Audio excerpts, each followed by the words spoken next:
Welcome back, everybody. It's CTV Boarding Live in our On the Market segment. Kent Brown's here from Royal LePage, Team Realty, the owner, broker of record. Welcome back. I like your jersey. Kurt, I heard you at 6:30. You said they were struggling and needed help on the finish of the road trip. Right. 10 days till St. Patrick's Day, and I thought I'd give them a boost. Those are wonderful jerseys, and I believe they were auctioned off for charity, and you happened to pick one up. I happened to get one last St. Patrick's Day. Isn't so that it's nice? my treasure. Yeah, it's beautiful. Thank you.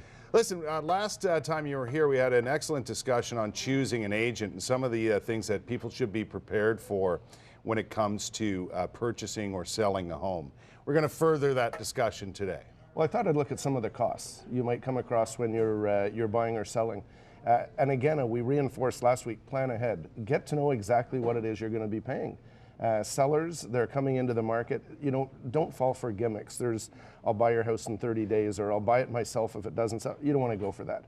Do your homework, find out what an agent provides, find out exactly what the services they're going to give you. Right. Find out their track record and plan ahead and work that cost into your price.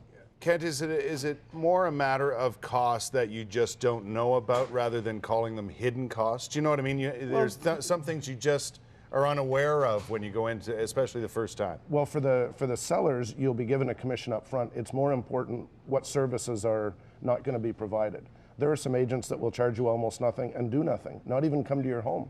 There are some that will give you the complete and full package. Find out what you get for your money. For buyers, yes, I think there are some hidden costs. As a general rule, though, the sellers pay the commission. That's done up front because buyers, it's sort of factored in. They're technically both paying it, but buyers can't finance a commission. And you can't borrow, they're using their money for the down payment. Right. So it's hard to get that money as an extra to pay commission. So as a rule, sellers pay commission. But buyers still have to factor in about 2%. They have legal fees that might run them $1,000, $1,500. They have disbursements, which would include title insurance that might run them another $800 to $1,500. Yep. They've got disbursement or adjustments at the end. They may have to pay for an oil tank. Right. $1,000 to Aren't there fill it. registration costs and all that sort of thing? About 2%. And a big one, Kurt, you have to pay land transfer tax, which is it's a federal tax, about 1%. That's the one that got me, and it's one that I remember paying the first time around, but the second time around, I didn't really realize that was coming up, and the next thing you know, and I said there's federal, a big it might cost. be provincial, but Toronto's added another one in, but you pay about 1%. So if you're paying buying a $400,000 home, there's a $4,000 fee that is stuck in there as well. Right. So when you factor in your costs, you've really got to be prepared. How do I find out about these things, Kent? Is it up to, do you verse your agents in talking to their clients, be they buyers or sellers, about the costs they're going to incur? Because there's nothing worse than getting that big 1% surprise down the road. If they get a surprise, the agent hasn't done their job. I like to think that when you meet with an agent, they give you the bottom line. So as a buyer, you would work with a buyer under a buyer agency agreement. Say, what am I looking at here? Now, they will refer you to a lawyer who's Right. got a much more detailed list, but an agent should be able to say, look at 2 to 3%. Moving, drapes, appliances, things you need, a handyman.